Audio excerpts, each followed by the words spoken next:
Agora me hazırlandım. Yewe yimi.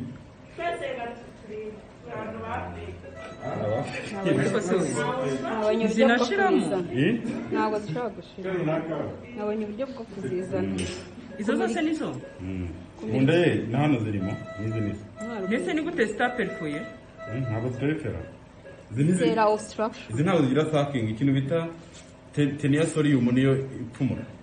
What you call it is called teniasolium. That's what we call a proboscis. Yeah. ibintu gusigura ari biroza Entomology. You know teniasolium. In Ethiopia cannot have a teniasolium because you don't know yeah the best meat. I will. You know the best meat is saying? Do you know the best meat is saying?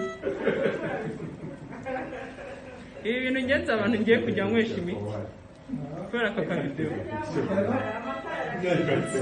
ufata akabido uzi kukaryohereza For sure. kavura kanze nkakuzomingire neza ariko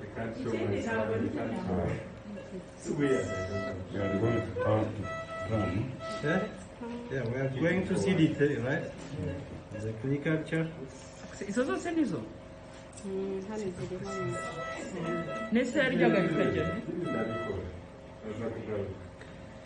Do we need another incision? no